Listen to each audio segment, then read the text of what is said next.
wanted to wear clothes that say I'm a gay little shithead who's a little too obsessed with movies? Shop the Film Critters Spring-Summer 2024 collection exclusively on Bonfire.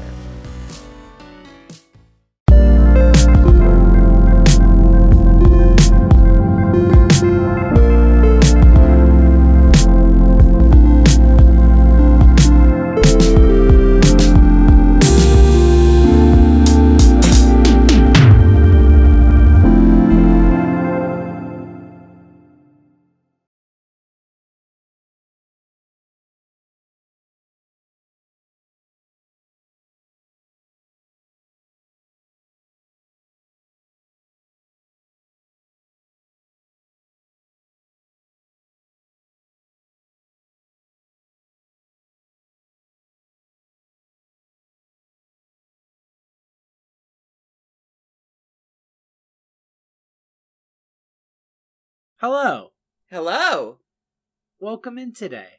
Thanks so much. I'm glad you had your books open to see me today. I wanted to talk about representation today.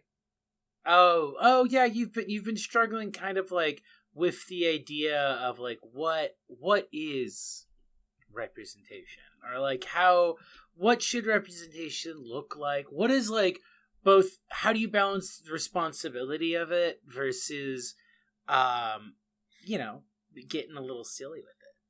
Exactly. And I think the perfect way to kind of strike that balance is to have Kristen Stewart sucking toes. Sucking on toes. Okay. And is this like what kind of narrative would this like this, is this to be like, oh, lesbians, they're just like us, they suck toes, us being the theoretical non-lesbian or lesbian adjacent audience here? Right. I mean, your mileage may vary. All I know is I recently went and saw a little film, Rose Glass's second feature, Love Lies Bleeding. Oh yeah, by the Saint Maud director, right? Saint Maud, which we also love here. Yeah. I left this love lying bleeding. But I had fun. Wow, hater. I'm not a hater. I think it is a perfectly fine movie. Huge hater energy. I will say, I wish that this is like what a mediocre film was, if that makes sense. Uh-huh. Like, I wish that this was like your usual theater, like that the theater didn't go between like either like incredible or like shit that feels like you got shot in the fucking face. Sure, yeah. I wish more things that were just like, I liked it. I think it's a I would like more Sunday afternoon on the Fox network movies to be released. Yeah, absolutely. My biggest takeaway from this movie, to your point, is that it is extremely dollies. Which is to say that, like, the action figures are being played with a lot here. Like, it hits a lot of kind of, like, stereotypical beats, in a way, that are, like, not very, new and innovative. It's very, what's that one TikTok with the little animal figurines? Yeah, I know exactly what you're talking about. Precious Moments or something. It's not the... Oh, God, what are they? The Calico Critters. Yes. The Calico Critters TikToks. Very much so that, where it's just like, oh, what's the craziest thing I could think of for the next scene? Uh-huh. Yeah, absolutely. And a major, like, point of inspiration, seemingly, for the film is this, like, constant emphasis on strong women and narratives about strong women. And so Rose Glass was like, fuck it, I'm gonna write a movie about the strongest woman in the world and how being a strong woman creates more problems for her. I really like that it is basically a movie about Kristen Stewart force masking her girlfriend Yeah. into like the most toxic transmasc lesbian Yuri that also is like a crime thriller. Yeah, very feels like early Coen Brothers kind of stuff. It kind of reminds me of like, you know how they say like, oh, not a lot of people like, you know, like not a lot of people listen to Velvet Underground, but everyone who did started a band. This is like, not a lot of people saw Bound, but everyone who did wrote a doujinshi. Yeah. And this feels like one of those doujinshis. Yeah. I mean, it's porn. It's a porno. It's in that genre of flick. And when we say it's porn, we don't mean like, there's like, what, one explicit sex scene? There's a few. There's a couple sprinkled. There's some TNA sprinkled throughout the film. But when we say it's porn, we mean it's like there's a lot of close-ups of muscles, cartoonishly inflating. Yeah, with like Tiny Toons ass sound effects playing, like there's a lot of let's call them hallucinatory sequences that are destined to be in playlists run by guys with usernames like Big Beautiful Women and Feet on YouTube.com. Yes, this is true. I mean, we can spoil it, right? Can we? Yeah. Talk? Well, I feel like there's two things to spoil to that effect. Yeah, true. There's the hallucination scene where, oh god, what's the actress's name? Not Kristen Stewart, the other one. Katie O'Brien, where she hallucinates vomiting up a fully formed Kristen Stewart. Yes. And it's like the most like reverse animatic of like a vor sequence. Like she gets like, what? My jaw's unhinging and my throat's bulging. Yeah. And then she like pukes her up and she's like covered in like, I'm adult baby born, like goo. And then the film ends with a sequence that appears to not be an hallucination. Yeah, it has very real repercussions. Yeah. The fact that she just becomes a giantess at some point in the film, which is a fetish, let's be clear. Yeah, it is a fetish, and it's specifically she shows up and like is flexing and posing and picking up a man and like, oh, not so big and tough now, are you? And like pins him down by his arms, and Kristen Stewart like climbs on him and like shoves a gun in his mouth. Yeah. Like this all like that literally happens to some extent. Because she physically interacts with other people while doing this, while being a giant. The movie definitely feels like kind of a weird loaded statement about the fetishization of strongness in like strong womanhood. In a really smart kind of way for me. I mean, it's utterly cartoonish. One of the reference points that the director cites is like Showgirls and shit like that. Oh, I could see that. It does definitely have a little bit of Verhovenness to it. Yeah. And I mean, I can definitely see that too, because it's like, there's I would say a big part of Kristen Stewart's, the kind of complementing Jackie Liu dynamic is Jackie is obsessed with being strong, and while it's never explicitly said, it is very heavily implied that it's a like protective thing. Mm-hmm. Like, I'm gonna be strong, so if anyone fucks with me, like I could kick their ass and kill them. Right. And Lou is very much so like both strong in a kind of soft butch way, but also like very heavily invested in being like emotionally strong and taking on all of these like burdens. And I feel like her arc is very much so like realizing that that is just as self-destructive. Yeah.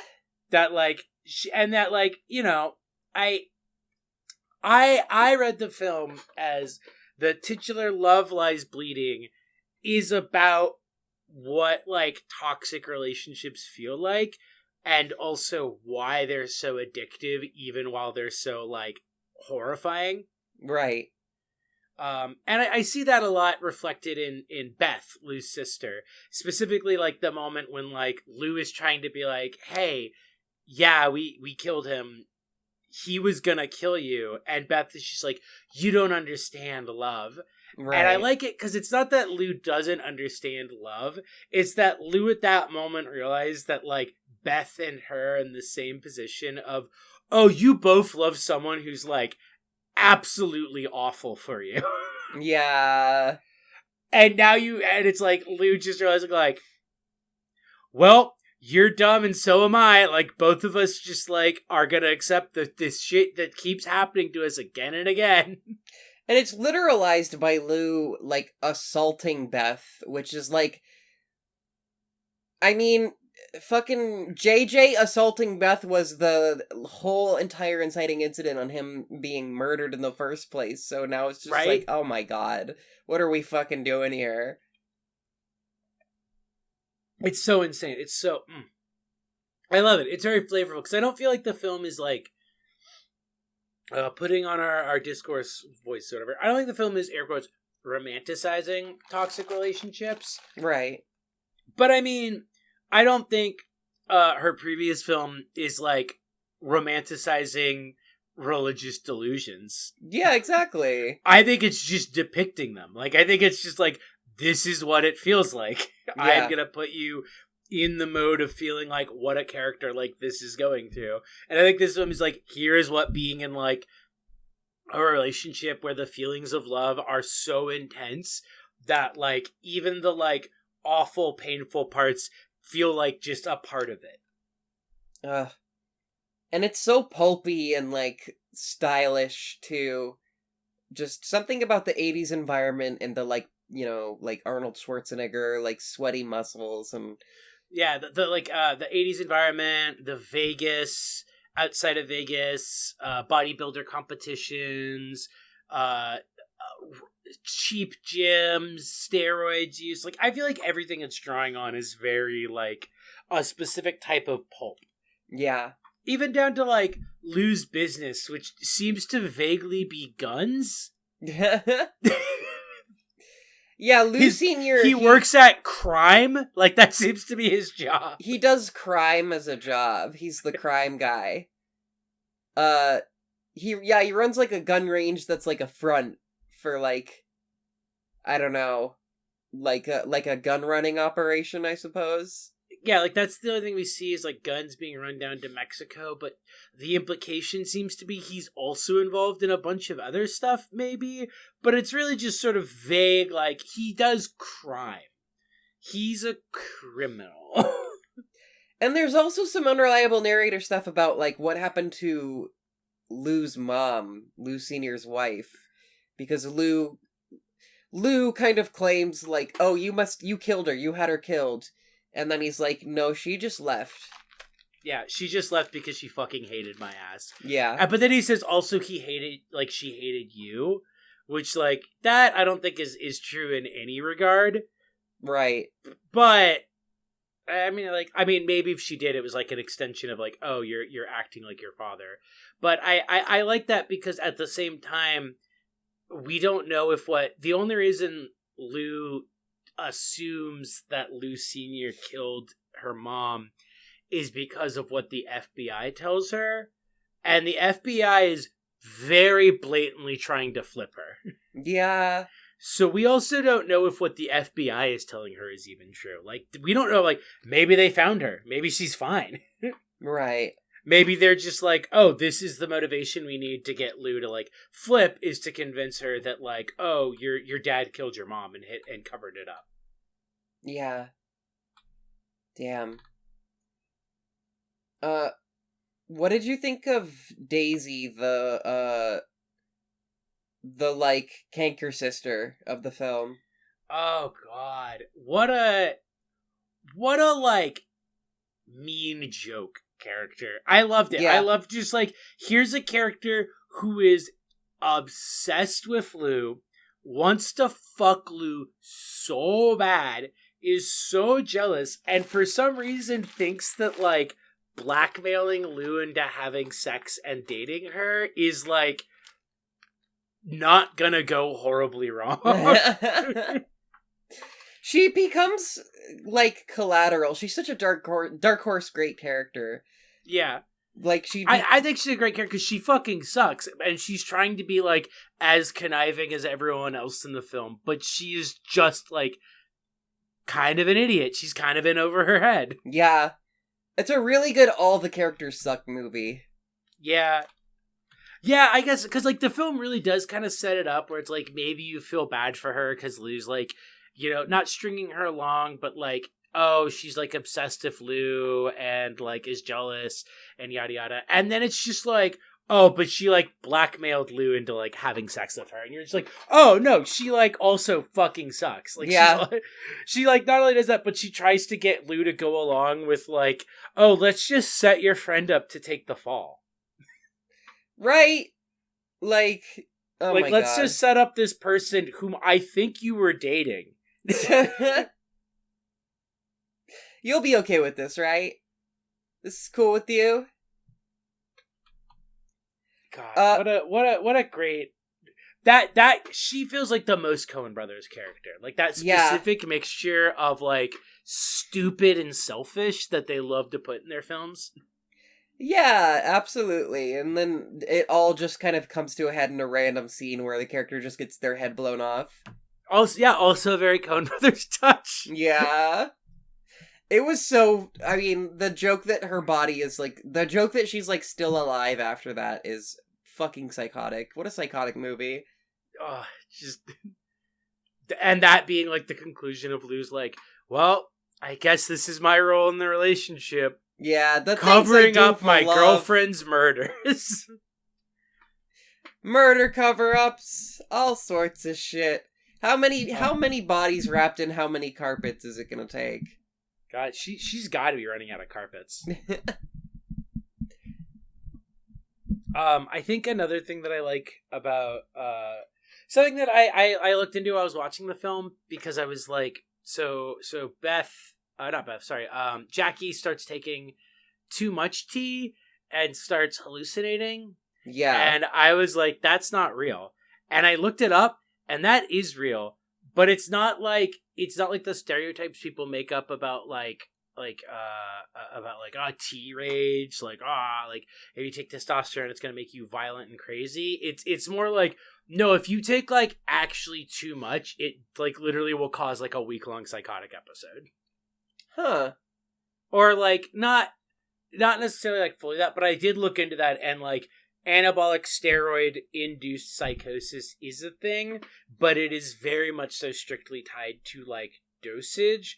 And I noticed that the film is very explicit to show that Jackie is taking like way too much, like for what like she's trying to do. Yeah. Using bloodborne syringes that look like they're from the 1800s.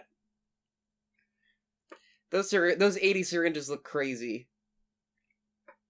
Because I noticed the film doesn't really start to have her go like crazy until we start to see her like clearly injecting without Lou there to be like, hey, you're taking too much, when it's something that it's like, dude, you didn't know that this was like an option. Yeah. Like 2 weeks ago. True. Let me pull I just wanted to toss that there because I've been talking with a friend, and she was like, I don't know, I felt like it was doing a little bit of too much of the T-rage thing, and I was like, I actually looked it up because I also thought like steroids don't cause like acid flashbacks. What are you talking? And then I was like, oh no, it actually is like specifically like a overdose kind of thing, and like it does last like several days usually, because I assume it's your body like processing out too much hormones. Yeah, that's you learn something new every day. Sometimes you learn it from a dyke movie about crazy gay bitches. I loved how cigarettes were used as, like, a huge plot, like, sort of prop. Like, Oh, yeah. the scene where Kristen Stewart's character looks at the cigarettes in a dead man's pocket and has to go, nope. I just found that very funny. The recurring bit of her listening to tapes about not smoking. Yeah. While lighting up a cigarette. This I've been there. Girl, I have been there. This movie has so many, like, anime flourishes to me. It feels weird. It feels weirdly anime to me. I can't really explain quite how. But just no, like... I think that's the dollies effect. The playing with dolls. Yeah. Because it's like, my friend Lonnie and I always talked about, like, how fun it is seeing this specific fandom that's arisen with Breaking Bad, because when we were watching it while it was live in college, we would always be like, this show is so anime. Right.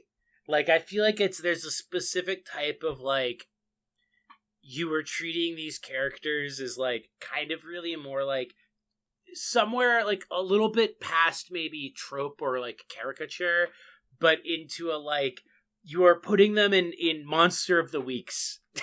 Yeah. You are setting them up for their big climactic anime battles, and that gives something a very anime thing where it's like the characters are both complicated and detailed, but also like immediately summarized down to extremely stupid bits. Exactly. Like Ed Harris's character's whole beetle obsession and the part where he just like gets really upset and eats a beetle. I was like, is that why he's been growing them this whole time? Just eating them. Like, he eats snacking bugs. Bro, another fucking Bloodborne ass fucking thing. Seriously. He gets mad and his version of I need a cigarette is, oh, I gotta eat a bug right now. I gotta kill a beautiful animal. Eat so it crunchy. in one go. So crunchy too. Ugh, it's horrible. It's disgusting. I don't remember if I said this at the start of the episode. I was pleasantly surprised. But that's because when you were like, you need to watch it, I was like, isn't it just like, it's just like a Coen Brothers film, but like not by a Coen's brother, right? Because that's what the trailers made it look like. Yeah. Like the trailers made it look like super, like a second run, like No Country, or like a second run, Oh Brother, Where Art Thou? Like they're kind of like fun hangouty crime thrillers. Yeah. So I was like really surprised that it has its like own like flavor. I guess it's not that surprising because Rose Glass did that with Saint Maud. Right. But like this feels like a much larger departure from what you would expect from the trailer versus like the Saint Maud, where like Saint Maud wasn't too far of a departure. It just was its own flavor. Right. Yeah. It's got a lot of personality and a lot of life to it. I do like that the first time we see Kristen Stewart's character, she's elbow deep in a turd toilet. Yeah, that's awesome. Most disgusting fucking shit I've ever seen in a movie. This movie's gross as hell. Yeah, I think that's what's really great about it, is that the film is brave enough to be gross as hell. My boyfriend had to leave the room during the toe sucking scene because Kristen Stewart like bites down on Jackie's toe, and they add like a crunch noise to like when she like bites the toenail. Ew. Like they like make it sound like she's like biting off a chunk of her toenail. My boyfriend just like stood up and Yeah. Fuck that. This movie is like Ren and Stimpy gross out. Yeah. This movie is like SpongeBob close up gross out. It's gross. There's barf and there's poop and there's poo poo pee pee caca. It's disgusting. But that just gives it a lot of grit, personality, all sorts of all of the above. All the things we love in a movie. I don't think it's quite up to the standards of Bound. Fuck, that was gonna be my better. I know, All right, right? no, but fair. Yeah, it's like it's such the most obvious reference point. Yeah. Yeah, like Bound is just a really perfect, tight film, and Love Lies Bleeding. There were definitely times when I was watching this movie kind of being like, alright, what's the next thing? Alright, so then this is gonna happen, yeah, and then this is gonna happen. Which is not to say that all of it is super expected or anything like that. Like, certainly the ending of Love Lies Bleeding is, exciting and crazy and, basically kind of brought me back into the movie when I was a little checked out. Yeah, no, I honestly, the last, like, 20, 30 minutes, even before the, like, I would say starting around when Jackie gets to the competition, that really brought me back in from a kind of sagging middle. Yeah, absolutely. I would say also that it's much better than What Keeps You Alive, which is like that other... I forgot that. We did a review of that, right? I think we might have. I think we did. If we didn't, it was just because it was just such a fucking nothing film. Yeah, it's kind of nothing. It's even more of the predictability that I didn't like about Love Lies Bleeding, but kind of turned up to an 11. Yeah. Oh well. Also about toxic lesbians, but in a really lame way. Right. In a goofy way. I think this movie is not as good as, if we're talking Verhoeven flavored lesbianism, Benedetta. Yeah. I haven't seen, like, Benedetta is like a film where it's like, I'll just remember a scene from it and I'll start smiling. Yeah. This is a movie that, like, I want to show people, but, like, I'm less eager to, like, run out there and be like, I gotta show you this, like, I gotta show you this right now. Right. And we also did a review of it, so it's more on my mind. Yeah. This movie is better than, I would say, if we're talking smashing dolls together, for the purposes of treacle melodrama, pretty much all of the L Word except the season about the movie they're making based on Jenny Schechter's book. That season is unbeat. That season, and then, like, the season when she gets murdered, unbeatable. Everything else beyond that, everything else before that, really kind of drags. Yeah. Or not drags. It's just, they hadn't invented something as unhinged as a giantess sequence. Right. There is some insane shit that happens in the L Word.